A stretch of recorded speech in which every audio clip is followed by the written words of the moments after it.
Hello everybody, this is Arsenal Ogun, or you call me Night Marcher Ogun. I very much rather prefer that. Anyways, how are you guys doing? I'm here to talk to you guys about Pokemon Unite because right now the game's not in a really good state. The developers are not really doing their best to make the game the best that they can. And so I'm kind of here to talk about not matchmaking or what they can do for like rank and all that because Crashy and Spraggles do a way better job explaining that. What I'm here to talk about is the design philosophy they were talking about in their letter about legendary Pokemon, so like Zacian, Urshifu, and Mewtwo. So to kind of give you a little debriefing, they were basically talking about how they wanted to make sure legendary Pokemon were the leaders of the team and all that, and they wanted them to be the head, which in my opinion is a very terrible idea because having multiple leaders on a team does not work for any type of team type of game, right? So in that case, that was just overall just a bad idea, and I think they need to really fix that. Give me a second, but yeah, they need to fix that. And I'm gonna tell you what they need, what should have been the design philosophy, because you know I draw a lot of character design, and I'm also a video game artist myself, so I think I have some idea of what I'm talking about when it comes to design for characters and stuff for the most part, you know. And so I think it'd be better for them to have the design philosophy of making a legendary slash mythical Pokemon extraordinary, intuitive, and unique, right? Now, all other Pokemon, I'm not saying other basic Pokemon shouldn't be unique, but these Pokemon, legendary Pokemon, are supposed to be special, right? And so, to capture that specialness from the games, they gotta be very extraordinary compared to the basic ones. But they shouldn't be so over centralizing to the point where you see them every game. That's what we see in Pokemon Unite. So, that needs to be changed. And I'm going to tell you, I have three examples, right? Two Pokemon, Zacian and Mewtwo, that's from the game itself. And then a Pokemon I chose, of course, my favorite Pokemon of all time. I'm going to give you an example of who I would design Marshadow, how I design Marshadow if he was supposed to be in the game. So, without further ado, let's get into it. So, as you see, Zacian's a page. Zacian's main mechanic is Intrepid Sword, which allows her to be able to charge up her ability using Aeos energy and use it as a use on any of her moves, right? So that's a really good idea on paper, but the problem that they put on is that she can reset her moves every time she uses it, so she can use two Sacred Swords if she wants to. That's very problematic because it boosts her damage output, and all her other stats she gains from charging a Triple Sword is really game breaking. So for the longest time, she was dominating Pokemon Unite before Mewtwo came along. So here's how I would fix Intrepid Sword for Zacian, right? First off, make it so that there's three charges, or like there's three states of the charge, right? So when you charge it up, there's 10 AOS energy to charge, you need another 10 for 20, and then 30, right? So in doing that, right, you can allocate buffs to each charge that stacks. So the first charge, we're going to use Sacred Sword as an example, right? So charging Sacred Sword for just 10 AOS energy boosts the damage of Sacred Sword, and that's it. No stun, nothing else. No pierce damage, nothing. Just damage boost, right? So after you charge the damage boost, you can just use it once and you get a longer cooldown than regular Sacred Sword, right?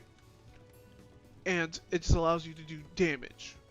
However, if you decide to use 20, you get damage boost and piercing damage. So it allows you to fight tanks better. But that costs 20 AOS energy. And then 30 AOS energy allows you to have the stun, a big AoE stun that allows your team to do to get the jump on your opponent. And by having this, it increases the cooldown too. So let's just say you have a brain dead Zacian on your team, right? Ooh. I mean, no one wants that. But we have a lot of it in the game. So if we have a brain dead Zacian on the team, right? They charge up, say they want to use 30 for a fight that's not that important. They use 30 of their Aeos energy, and she misses, or the player misses the Sacred Sword. Now you're kind of just a sitting dog for how many seconds the Zacian the Sacred Sword is on cooldown, right? By having this mechanic, making this change, this allows Zacian players to actually have some agency with powered budget. power budgeting would be the most important thing for Zacian to be able to maximize her damage output. Because right now, Zacians don't really have to worry about that, you know? And then they can also be able to choose if they want to score, or if they want to use their power budget for their moves, right? So it's just, there should be a choice, and there should be a very important budget slash choice to be had, so that the Zacian players can get rewarded for good decision making, and punished for terrible decision making. So that's how I would fix her. Now moving on to Mewtwo. Mewtwo has one of the quickest ways to fix Mewtwo, right? Mewtwo, the problem with Mewtwo right now isn't normal Mewtwo, it's the Y form. So how to fix that? Make it hard for Mewtwo Y to be able to get to that point, right? So what I mean by that is the Mega Meter, the pressure gauge, right, should only be built up by auto attacks, which is good, right? But it should take longer. It should take twice more auto attacks than it does right now for Mewtwo to become Mewtwo Y. So I'm saying on a good game, like let's say like you're doing good, right? You're winning, you're getting a lot of KOs as Mewtwo. You should only be able to become Mewtwo Y around like 3 times, right? 3 times a match if you're doing well. If you're doing okay, you should only really take, you should only be able to become Mewtwo Y like twice, right? Only like 2 times. You know? And if you're doing terrible, if you're a completely terrible player on Mewtwo Y, you should not be becoming Mewtwo Y at all. You should be seeing a gray screen with a timer. You know? Big ooh, you know? But yeah, so by making it harder to get to Mega Mewtwo Y, your powered up form, it allows Mewtwo to have a lot more weak spots, because regular Mewtwo is a very single target Pokemon, right? It's only single target, so it's harder to farm as regular Mewtwo, it's harder to do constant damage as regular Mewtwo. Of course, I'd boost up the numbers of regular Mewtwo a little bit if I were to make this change, so that you don't feel super underpowered, because there's still a power fantasy with Mewtwo. The only problem is it's so easy to get that power fantasy, and it invalidates every other Pokemon that makes the game literally unplayable. So how I fix Mewtwo's moves, right? Future Sight. I very much make Future Sight like Swain's. I believe it's Swain's E or W from League of Legends, right? So Swain's E, just to let you guys know, he shoots a claw out and it comes back. And if you get snared by that claw, that allows the Swain to pull enemies back, right? So Mewtwo should. I put the same thing for Future Sight. Maybe not like a claw hand, but the idea still stands, right? If you get hit by Future Sight, which is a skill shot, right? If someone snares it too, like if Mewtwo doesn't even snare any Pokemon that gets like stunned or CC'd, then Mewtwo will be able to pull as Mewtwo Y, as Mewtwo X, or push as Mewtwo Y, right? But if you want to do your own little push and pull, you first have to snare them yourself, which would be, of course, like I said, I can't stress this enough, a skill shot.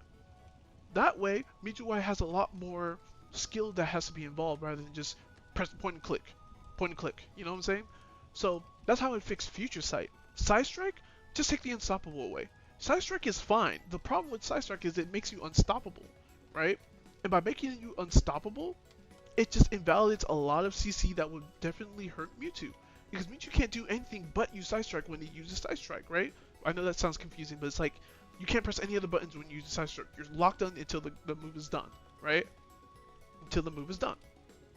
So by taking away the unstoppableness of it, it puts Mewtwo in a big disadvantage if you save your CC for it. So that's how I fix Side Strike. Recover. Recover's fine, but take out the fact that you can build meter. I don't know why they did that. Terrible idea. Please take that out the game. That's not a good idea. I cannot stress you enough. You shouldn't be able to build meter without taking risk. Take that out the game. It's terrible. Other than that, recover's fine. Teleport. Now, all my League of Legends players, right? Just imagine, if Ezreal can dash twice. If Ezreal can dash twice, guys, come on. You know how stupid that sounds? Exactly. That's what Mewtwo or Ash, right? Or any rapid fire ADC can dash twice. You know how dumb that sounds? So that's what Mewtwo can do. take that, it's either you make it one dash, but you have a far dash which has a long cooldown. 12 seconds isn't enough. Should be like 15 or 20, right? So it should be a long dash, or just if you want to keep it 2 dashes, fine, but you have a long ass cooldown, right? Sorry for swearing. I didn't mean to say that. It's just, you know, I'm passionate about this. So yeah, just that's why I do for teleport, because teleport is a little too busted. Um, and also I don't think the ult is problematic. I think the ult is fine. The only problem is Mewtwo's just so strong that nobody likes. That like everyone just complains about the ult as well. But if you left the ult the way it is, or just kind of like just nerf the numbers a little bit on its strength, but then you made all the other changes I said to make to Mewtwo, I think the ult's fine. You can dodge it, right? Because going back to League of Legends, there's a character named Karthus who has an ult similar to Mewtwo. The only difference is you can't dodge it unless you have like a Zhonya's Hourglass, or I mean, since you guys probably wouldn't know what Zhonya's is, it's basically Shedinja Doll. Sorry, it's hard to say that, right? But yeah, in League of Legends you can't dodge it anywhere else. Where at least in this game you can dodge it. So I think that it's fair. It's a fair ult, right? So other than that, I think that's how I would fix Mewtwo, right? Because Mewtwo's very easy to fix. It's just the problem is they're just choosing not to fix him. So it's just like, okay, well, now Mewtwo's just kind of ruining the game because it just does so much and invalidates every other ADC. Not Mewtwo. Well, it does invalidate Mewtwo X, funny enough, but also invalidates Cinderace, Greninja, Decidueye, because it does all their jobs and then some, you know. So it's just completely busted. Now, focusing on my favorite Pokemon, Marshadow, I'm gonna make this quick, you know. So, with how I designed Marshadow, I designed Marshadow to be a very mobile, offensive Pokemon that's very much focused on, you know, disrupting enemy junglers by stealing farm from them, because Shadow Sneak acts like Kane's Shadow Step ability that allows you to move through walls, right? So with that, and then very much a Pokemon that's about, because Marshall's a jungler, right? A speedster jungler. Marshall is very much better in skirmishes and 1v1s, right? Marshall is a terrible team fighter because it'll get blown up by CC and all that, right? But the power fantasy of Marshall is supposed to be the extraordinary thing, is the ultimate copier. Marshall in lore, Marshall can copy the powers and capabilities of anything, right? So I was like, okay, well, why not make it like Silas and Viego, where if you defeat a Pokemon, you can take over their body and become the Pokemon for a few seconds, right? And then its Unite move is Mirror Shadow, which you can copy Pokemon's Unite move, right? This will allow Marshall to be relevant in any type of game because it allows you to be versatile, right? So that's the power fantasy. However, the major lows of Marshadow is Marshadow has no sure hits. He's all skill shot. He's very squishy, and that basically be it, right? So it's like you don't have to have a multitude, but it's like if you just have a really bad, if you have two downsides that are really bad, but you have also two upsides that are really good, that balances out the legendary / mythical Pokemon, right? So I don't want to go too much in depth. How do you say that word? Depth, whatever. Into Marshadow, because I already have a video on that on this channel talking about the moveset. Now it's a very old, and of course I made some changes since then, but I don't want to go too much in depth in depth about it. Jeez. Anyways, I don't want to go too much in depth, but yeah, the video's there if you want to watch it. Please watch it. I've worked really hard on that video. It's old, I know, but I worked hard on it. But yeah, I mean, yeah, that's about it, you know. That's how I designed my own mythical, or not my own, but you know, my favorite mythical into this game, right? It's like I said before, just to kind of wrap things up, it's just legendary Pokemon shouldn't be broken, guys. And I'm talking to the devs, right? They shouldn't be broken and over-centralizing. They need to be extraordinary and unique so that the player has a certain power fantasy met while still being able to be taken down by the opponents. Because when you have Pokemon like Mewtwo and Zacian and even Urshifu take over the meta, that's all you see in solo queue.